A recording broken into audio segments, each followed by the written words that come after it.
Okay, so we were out here working in the shop and Dan just changed the clutch on his bike to a Recluse.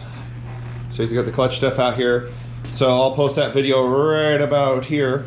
Anyway, so what he did though, when he was ordering parts, he ordered me a stock clutch disc. Now, why would he do that? Well, I've heard good and bad, this and that. This bike, like most bikes, has what's called a judder spring.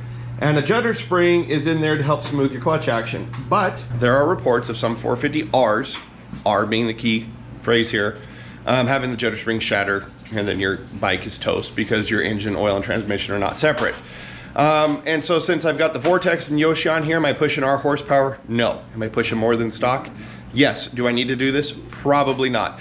But since I've got the clutch disc, I'm gonna pull the judder spring out here and put the clutch disc in and then see how I like it, just because curiosity is gonna kill the cat.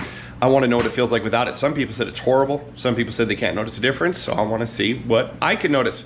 This is really simple. I'm just gonna take the cover off, take the spring covers off, pull the plates out until we find the couple pieces of the judder spring, put this disc in its place. I'll show you guys. It's really simple, but what I'm really curious to see is, once I get it back together real quick, do I like it or not? So that's what we're gonna find out. Okay, pop the clutch cover off. Pull the springs off. This guy comes off, and then we're gonna start pulling plates out. Okay, so we're gonna start pulling the clutch pack out. Pretty simple. You have a fiber, a disc, a fiber, a disc, etc. So I am just going to grab as many as I can to start.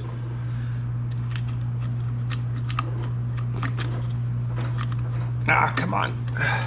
And then what I'm gonna do is I'm gonna flip them upside down so that the top side goes back in first. I'm gonna have Tyler's holding the GoPro for me, but now I can see I have a small clutch fiber and I have my judder spring. So I'm to the back of the thing now. I might need a skinnier screwdriver because this is deep in here. These are kind of a pain to get out. There we go. So I'm gonna set that aside.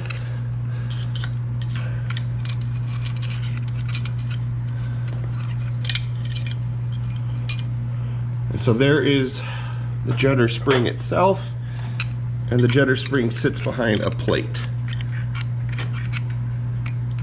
This plate is hard to get off.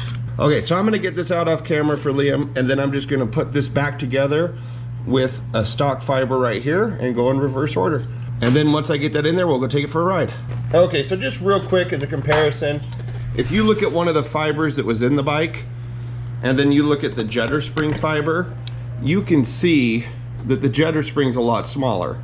And so if I'm understanding the situation right, while rare on the L's, more common on the R's, the judder spring fiber can break, and the current Hondas do not run separate engine and oil, or they don't run separate transmission and motor. So if this shatters in the transmission, it's going for your motor too, so the whole bike's toast, whole thing. Where on the older bikes, it would have just been your transmission side to split in half and repair that. So I don't know. I don't think I run enough horsepower, but again, we're gonna just see how this feels and see if it was worth it. Okay, the bike's back together, cover's on. Now for the moment of truth.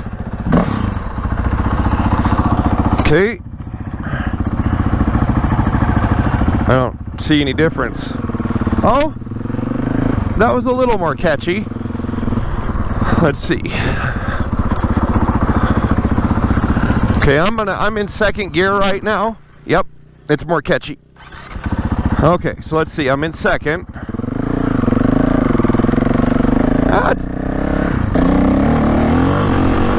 It's not bad.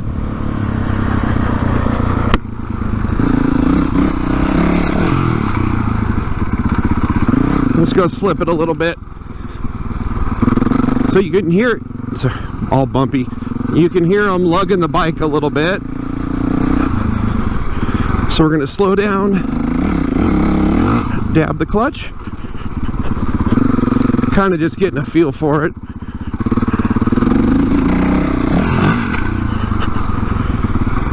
So let's see here, I'm low. Can you guys see that?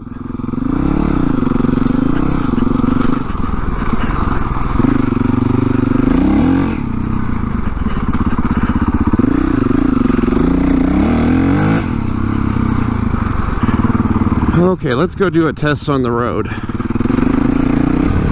Okay, so I don't know what gear I'm in. I'm cruising at 33, so we're gonna slow down till the bike's uncomfortable. Right there, it's lugging. Okay, so you don't have as much room in your band anymore. It's not bad, but it took away some of your ability to slip it. Okay, so while taking the Judder spring out narrowed down my clutch range, I think it tightened things up too. So we're just kind of cruising in second. Yeah, it comes up easier.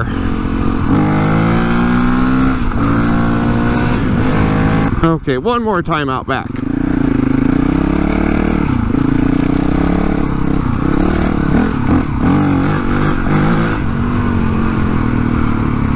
Yeah, I would say the front end is definitely lighter. Yeehaw. Okay, so we're a little bit of a gear high. We're slipping it okay. Slow down too much.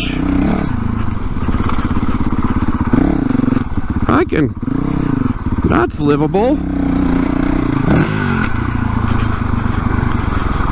I can think of one more test to do. Okay, right here is like a stall point. If you were kind of coming up and you're struggling. I mean, that was in second gear and just working the clutch, it was fine.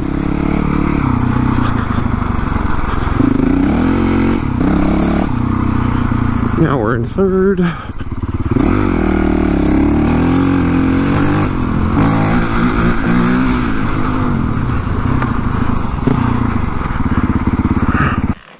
Okay, so Dan's got his bike leaned against a tree because he has no kickstand.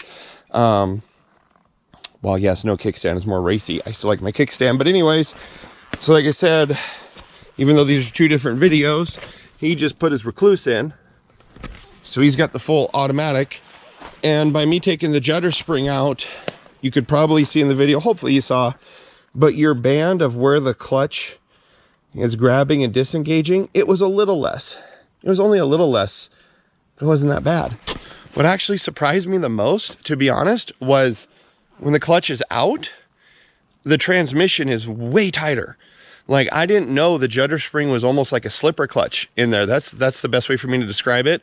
When I was in third gear on the road and off-road, the power wheelies come on way easier. And so the only reason for power wheelies to be easier now is because when I was goosing that throttle, the slipper clutch was given a little, slipper clutch, listen to me, the Judder spring was giving a little slip in the transmission. Now, is that a little less wear and tear on everything? Probably, maybe. But I like the way the power's getting to the ground better now. It's more true, I guess is the way to think of it. So by taking the Judder spring out, it's almost like having a race clutch, even though I've never ridden a race clutch. But that's the way I'd think of it. If you told me that, hey, we put a race clutch in your bike and this is how it feels, I totally believe you. It would make sense to me that a race clutch would have a little bit tighter feel and then the transmission would hook up better. So I'm gonna leave this for a while because I didn't stall it. I could see how it would be easier to stall now, but as long as you're mindful of it, slip the clutch a little bit, and hey, it's easy to change out your clutch. So if you burn your clutch up, who cares? I don't think that's gonna happen here, but I'm gonna leave it like this for a while, go on some rides, and honestly, I think I'm just gonna get used to it and keep it.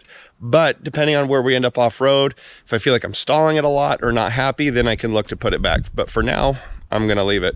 Anyways, I'll close the video out with a look of two cool bikes. But while the same, they're both very different bikes at the same time. So anyways, I'm gonna leave my bike the way it is. And if I don't like it, honestly, the best solution would be go to the Recluse. Expensive. But what about this sport and hobby isn't expensive, right? Anyways, thanks for watching. Have a good day and keep on riding.